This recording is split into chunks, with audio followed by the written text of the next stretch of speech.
In 2012, the #1 overall player in all of high school football wasn't a running back, wasn't a quarterback, and it wasn't a defensive lineman. It was a wide receiver. Yes, that's right, you heard me correctly, and for those of you that don't know, that's never happened before. This guy we're going to talk about in today's video was the only wide receiver in recruiting history who was ranked #1. You don't see wide receivers getting ranked high coming out of high school. So for this young man to be the #1 overall player, I think it's safe to say he was very special. As a high schooler, let me repeat that, a high schooler, he was already being compared to Julio Jones, Megatron, and Randy Moss. You want to know the craziest part about that? It wasn't even outrageous to say that stuff at the time. When he was in high school, he was already listed at 6'6" and 220 pounds. He also nearly had a perfect scouting grade. It was 0.9998. This dude was a flat out monster. He had the world in the palm of his hands. The only person that was going to get in his way and stop him from being a superstar in the NFL was him. One of my favorite quotes in life is this right here. It's me versus me. I truly believe the only person that's going to stop you from achieving your dreams is you. It's all about the mental game, and that's a part of it that people don't really take into account. You can be the most talented person in the world, but if your mind isn't there, it doesn't matter. Your mindset is everything. You can be your best friend, but you can also be your worst enemy. Call me insane, but I do think he could have been better than the guys he was compared to. Julio Jones, Megatron, Randy Moss, yeah, they're talented, but you also got to give them some credit. They worked really hard. Okay, Randy Moss, he had his ups and downs, but you get what I'm trying to say. Obviously, this former #1 player in the country's football career, it didn't go how most people thought it would. Why's that, you may ask? Well, it has a little something to do with he got arrested not once, not twice, not 3 times, not 4 times, but 5 times. Stupid decision after stupid decision after stupid decision, and it goes on and on. Most of y'all know I'm not the most sympathetic person in the world when it comes to telling these stories. A main reason for that is because when you have a golden opportunity, a golden ticket to being a multi-millionaire, and you even risk or somehow ruin it, I can't feel sorry for you. I'm not going to change my thinking and how I view all this stuff. Don't get it twisted. The only time I'm harsh on a player is when he never turns his life around. A great example is the Max Brown video we made a couple of weeks ago. He was a quarterback in his college career. It wasn't really good at all. It wasn't even average. And instead of throwing a pity party and feeling sorry for himself, he turned his life around. Look, I want you guys to understand, I don't care if you don't have a successful college or NFL career. I don't value a man off of that. I actually stated it too. I said Max Brown has all my respect. I'm never going to criticize a man if he messes up once or twice. I'm all for second chances. I never think it's what happens to you in your life, it's how you respond to what happens to you. The reason I brought all of that up is because I want you to understand this, and it's the last time I'm going to address it. If you make dumb decision after dumb decision after dumb decision and you continue to compound that, I'm not feeling sorry for you and I don't respect you. This isn't a pity party. I'm not like all these other YouTubers where I'm going to say, oh yeah, you know, they had a tough life, that you don't know what they were going through. What are you talking about, man? Any person that throws away a chance at getting to the NFL after having multiple opportunities, that's just stupid. So yeah, if you think I'm being harsh on some of the people in these videos, this isn't the channel for you. If you get arrested once or twice and it finally resonates with you that you need to fix your problems and turn your life around, that's when you gain my respect. I'm already getting too amped up. Dorial Green-Beckham, the player we're going to focus on in today's video, he made a lot of bad decisions and he never learned from them. Or actually, let me go back on that statement. Maybe he did learn from them, he just didn't care. That is a key point. I think a lot of guys that continue to get in trouble, they don't care about their life. How does the former #1 high school recruit go from being on top of the world to someone who is irrelevant? That's only one of the questions that people have. Why did he do the stuff he did? I don't know. And maybe we never will. But we're still going to try to figure out the main question of today's video. What really happened to Dorial Green-Beckham Jr.? Yo, hold on, whoa. We're on the road to 200K, so if you want to help us out, reach our goals, achieve our dreams, hit that subscribe button. If you are subscribed, I appreciate your support. It's going to be a good video. Let's get into it. Good old Dorial Green-Beckham Jr., this guy pretty much went from being the next Randy Moss to being in jail within the span of a couple of years. Honestly, it is so sad to see a kid that is this talented and just completely sabotage and ruin his own career. Do I feel bad for him? Not one single bit, because I can guarantee you, if your boy Matt was 6'6", 220 in high school, you'd be watching me on Sundays. To get into Mr. Beckham's story, we gotta throw it to Springfield, Missouri. In Missouri, this is where he attended Hillcrest High School, but his story gets off to a really rough start. Unfortunately, when he was growing up, his mother could not take care of him and his brother, so he went back and forth between foster homes. Before we go any farther, I do want to say that is terrible, it's unimaginable, and I can't even try to relate to what he went through. No kid should ever have to go through that. Fortunately enough though, things started to turn around for the good. While he was going back and forth between foster homes, finally his high school coach and his wife adopted him and his brother. It was reported that Beckham was actually living with that high school coach in 2006, but they didn't officially adopt him until 2009. That's so awesome of his coach and wife to do, and even though it was a good thing, you know how people are, they're going to try to turn a positive into a negative. As he continued to rise up the rankings later on in his high school career, there was those people who got nothing better else to do that were saying, oh, they only adopted him because they knew he was going to go to the NFL and make millions of dollars. Kind of like the Michael Orr situation if you've ever seen The Blind Side. I'm not even going to try to attempt to change your opinion. If you do want to believe that false narrative, you can do so. My only counter argument I need to that is that he was living with that family in 2006 and they didn't even know if he was going to be good at football then. That's all I'm going to say about it. And plus the family, it was rumored that they already had money before they adopted him. So if you do want to be one of those people to try to say they only adopted him because they knew he was going to go pro, I just think you're wrong. I do want to bring that up though because one, I think it's a key piece of information, and two, it gives you some perspective. It's also really, and I mean really fascinating when you look at it. While he was living with this new family, there was never a single bad thing said about him and only good things. I did a lot of research and as far as from everything I saw, he got in zero trouble. There were zero problems on the field and zero problems off the field, so it just kind of mind boggles me as to what happens in the future. A little foreshadowing, but you'll understand what I'm talking about later. In high school, this man was a force to not be reckoned with. Me talking to you doesn't do it any justice. I think he was more talented and more athletic than Julio Jones, and he had that freak of an athlete body. The only way I know how to describe it is if LeBron James decided to play football instead of basketball. Even at that, I think this guy is arguably one of the biggest what ifs of all time and maybe one of the most talented humans to ever grace this earth. I get it, that is some high praise for this young man, but you don't understand it. You just had to witness it back then. I want to beat this in your head and I want to emphasize it. This guy wasn't normal. As a sophomore in high school, which is a 10th grader, he had 1,616 receiving yards and 23 touchdowns. By the time his 11th grade year rolled around, this is when every team they was playing, they were either double teaming him or triple teaming him. Yet he was so good, you couldn't stop him. In his junior season, he still had 1,700 receiving yards and 15 touchdowns. And last but not least, I can't even believe these are real numbers. Listen to what he did in his senior year. This isn't his career, this is one single season. In that 12th grade year, he had 119 catches for 2,233 yards and 25 touchdowns. There's only one phrase to describe that. Mama, there goes that man. What made him so mind-blowing to me is he wasn't just this fast receiver that blew past everybody. He was also huge. I hope some of you can understand what I'm about to say. You know how in high school athletes are good, but their bodies don't start to tone out until maybe they're 22, 23, or 24? He had that 23-year-old body in high school. Google a picture of LeBron, or I'll show it to you right now. Look at him in high school compared to the NBA. For a lot of athletes, even the rare specimens that are pros, you don't start to tone out and fill out your body till you get older. That's what was so insane about this guy, is that he had that NFL body in high school. Remember, he was 6'6". A lot of guys that are tall, they may be skinny, but he wasn't skinny. If anything, he was buff. He wasn't just tall too. He could jump high and he was fast. He could do everything. He was a freak athlete, like I've said multiple times. I legitimately think I could sit up here for 30 minutes and just rant and rave about how special this young dude was. I want to give credit where it's due.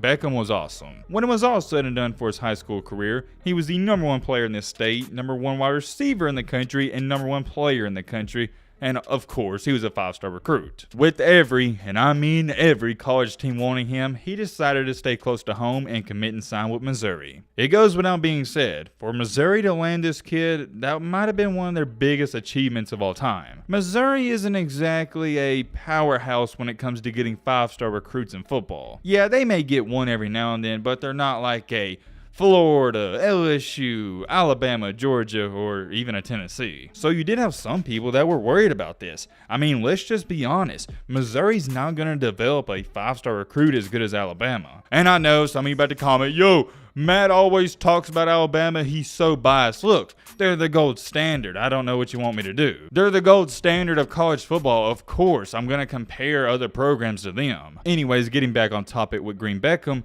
yeah, there was some skepticism here and there, but ultimately, it is what it is. He decided to go to Missouri. And ladies and gentlemen, this is where our story takes a drastic, and I mean a really drastic turn. Let's just say it didn't take too long for the problems to start to happen. His first year at Missouri wasn't exactly too good on or off the field. He wasn't putting up good numbers, but one of my golden rules is I don't like to critique a player too much in their freshman season. Unless you're a 5-star quarterback recruit, that's different, but a wide receiver, you can't control it a lot. You can be a great wide receiver, but if your quarterback's not throwing the ball, it doesn't matter. In that freshman season, he got suspended for 2 games against Vanderbilt and Alabama. Beckham and 2 of his teammates, Levi Copeland and Tory Boozer, was suspended and arrested on suspicion of having 35 grams of quote-unquote weed. Or my bad, it was actually reported that it was less than 35 grams of weed. Not too big of a deal. Back then, it was a huge thing, but now weed's legal almost everywhere. Still, even though it's not a big deal, it's never a good sign when your players are breaking the rules, and back then, it was a rule. You couldn't do weed back then, and Beckham, he knew that, but he still broke the rules, so he had to face the consequences. But getting caught with that stuff, it's nothing major. It's not going to ruin a career. So overall, for that first season, he only played in 11 games, where he had 28 catches for 395 yards and 5 touchdowns. It's nothing that jumps off of the board, but it's also not too bad. He definitely showed flashes of greatness, and as a freshman, that's all you ever want to see. Heading into his sophomore year at Missouri, this is where the big controversies start to come out. During his second year at Missouri, everything goes relatively smooth. If you are curious, we're in the time frame of 2013. He appeared and played in all 14 games, where he had 59 catches for 883 yards and 12 touchdowns. That's really good. Yeah, I get he didn't have 1,000 receiving yards, and it wasn't nothing that was going to blow your mind, but it was still efficient. It was clear as day when you watched him play. You were like, oh yeah, this guy, he's going to be in the NFL one day. You could also make a legit argument in case and say he was going to dominate the NFL. Right after the season though, on January 10th in 2014, he was arrested again. Why was he arrested? Because of this same reason he was arrested the first time, for weed. It's not a huge deal, but when you're a college football player and that's illegal, why even take the chance? I have a serious question. I'm asking you guys, is it really that hard to stay out of trouble? Me personally, I don't think so. If I know I'm going to be a first round pick, I'm going to sign a $15-20 million contract, I think I can restrain from doing drugs. But hey, that's just me. If you feel differently, I don't even understand your thinking. If you can't stay out of trouble and restrain yourself from doing things to risk you losing out on millions of dollars, I just don't understand how your brain operates. I'm sorry, I really don't. And for Dorial Green-Beckham, I don't understand what was going on and what he was thinking. Why do this stuff? Why even try to jeopardize it? Luckily enough, that weed charge was actually dropped because evidence showed it belonged to one of his teammates and it was another person's in the car he was riding in. But only a couple months after, in April of 2014, he did something that it was much worse. According to the reports, he pushed a woman down a flight of stairs. What I'm about to read you isn't me making up some information. This is according to ESPN. It was said that Green-Beckham, he was talking to a girl and they got into an argument and she locked her door and he couldn't get in. And if you don't know by what door I'm referring to, I'm talking about her apartment or her dorm door. Apparently Green-Beckham, he wanted to talk to her and the girl, she wasn't opening the door and he forced open the door. This was all going on in the middle of a night, to be more specific, 2:30 a.m. on a Sunday. When he finally opens the door, he just blatantly pushes a female down a flight of stairs. The cops wind up showing up, and the people that were involved, they said they did not want to press charges. Here's what Dorial Green-Beckham had to say about it himself. "Don't blame my girlfriend or her friends for anything. I am not looking for sympathy. I thank those who have given me concern. I have been young and dumb. I want to be better. During my suspension, I'm entering counseling with help. I know I can be stronger emotionally and spiritually." I guess that kind of spoiled it, because once all of those allegations came out, Missouri did suspend him from the team. Right there you see it. He says himself he doesn't want sympathy, so you're not getting sympathy from Matt. What do you know, he also says he was young and dumb. I gotta give him credit. Those are some mature words, because it takes a true man to own up to your mistakes. We've all been there. I'm personally never gonna advocate, and I'm never gonna try to justify pushing a woman down 4 flights of stairs and opening a door, but we've all been mad at one point in time. Like you said, he's a young guy, and I'm all for second chances. Keep in mind, at this point in time in our story, he's been arrested twice on 2 different occasions, and then this incident. Right here would have been a good point in his journey to sit down and say, "Hey, I've made a couple of mistakes. It's time for me to man up and actually pursue my NFL dreams and get in no more problems." And if he would have done that, I promise you, we would have never have had to make this video. But you know where this is going. That didn't happen, and he made more dumb decisions. After all the problems at Missouri after getting suspended, he had to transfer to a different school, and he decided to go to Oklahoma. Around this time, the transfer portal wasn't a thing, so due to the NCAA rules, he had to sit out a year. One fun fact to throw in there is that he sent in a request to let him play in that season he had to sit out, but the NCAA denied it. He was in a weird situation. He had a rough ending at Missouri. It was good on the field, but it was rough off the field, and he had to sit out an entire season. He sat out that entire year in 2014, and in January 2015, he decided to declare for the 2015 NFL Draft. I want you to really think about this, and I hope this justifies and just goes to show you how good he was. Keep in mind, the only time I'm going to criticize him is for stuff he did off the field. This dude was a phenomenal athlete and a phenomenal football player. The only thing that held him back was his mindset. And same thing for you guys. This is real life knowledge. The only thing that's going to hold you back in this life is your own mindset. If you think you're going to be the best, you're going to be the best. If you think you're going to be the worst, you're going to be the worst. You can't change my mind. Anyways, getting back on topic with Dorial Green-Beckham,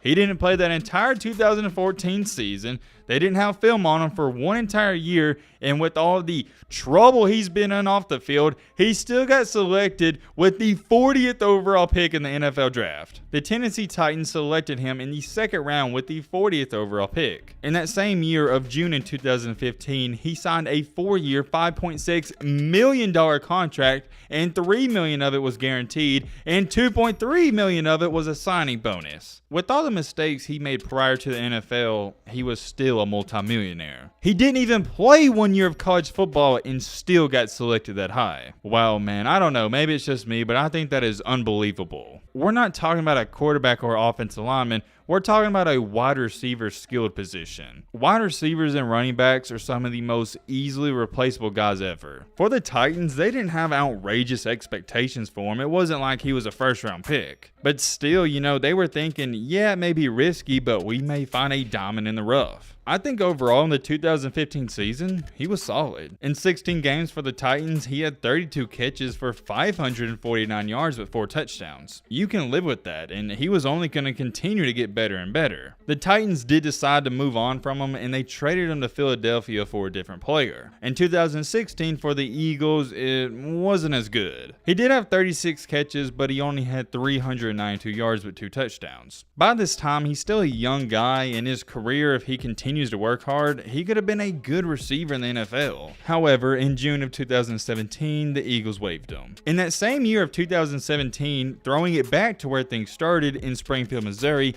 he got arrested for a DUI. He pleaded guilty to it and he was given probation. That is a key piece to our story, so remember that. It wasn't a big deal at the time, but he was on probation. Keep that in the back of your mind. Almost exactly a year from when he got arrested in 2017, in 2018 he got arrested for having weed. That's his 3rd time for getting arrested for that, and also he was resisting arrest, and that is a big no-no. Maybe he was resisting because he knew what was going to happen, but you never know.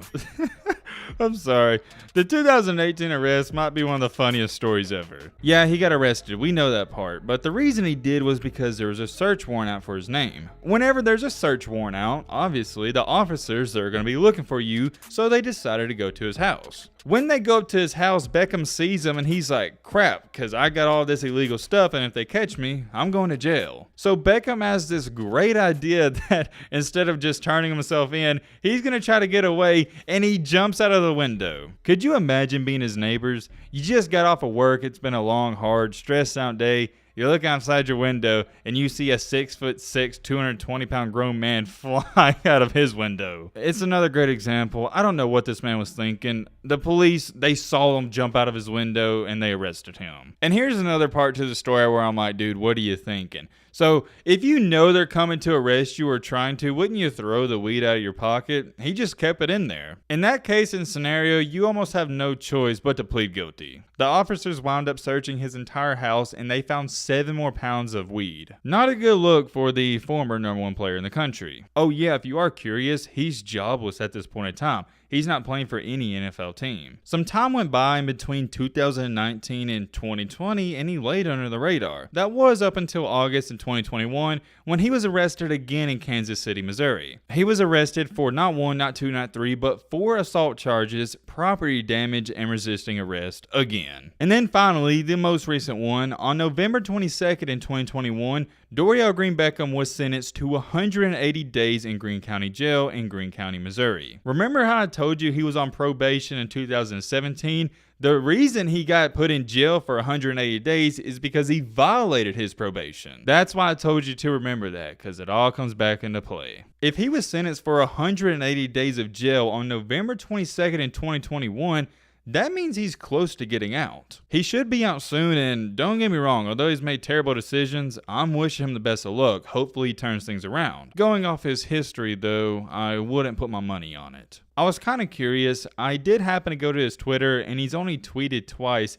since 2020. One of those being ironic. He said, "It's definitely time to be separated from the ones or one who just not right for you. Gotta keep pushing." Under that, the only comment says, "My guy, you couldn't separate from anyone." And then last but not least, out of nowhere in 2021, he tweeted out, "Alabama lost to A&M, shaking my head, hashtag college football." There was some rumors going on before his most recent arrest that some Canadian football teams were interested in giving him a contract, but I'm not too sure if even that's on the table now. Is he talented? Yes. Could he play in the Canadian Football League? Maybe. I mean, heck, he could play in the NFL. Once again, though, it's the main focus of this video. It's all about your mindset. And him and like Johnny Manziel in the last video, they had poor mindsets. I don't care if you are the next Randy Moss or you're the next Tom Brady. If you got a mindset like Johnny Manziel or this guy, you're going nowhere. Once again, if he does get out of jail or whenever he does, I hope he turns his life around and he turns into a great man. I'll leave you with this, and really it's a question. If somebody goes up to you and says, "Hey, I'll give you $50 million to play the sport you love, but there's one catch to it. You can't get in trouble and do illegal stuff." Do you guys really think that's hard or it's a bad bargain? I don't think so. You can go have fun with your friends, you can party, you can do a ton of things, you just can't get in illegal trouble. I think it's not that hard. Maybe it's just me. Maybe my brain is wired different. Let me know your thoughts down below. But, without being said, I got peace.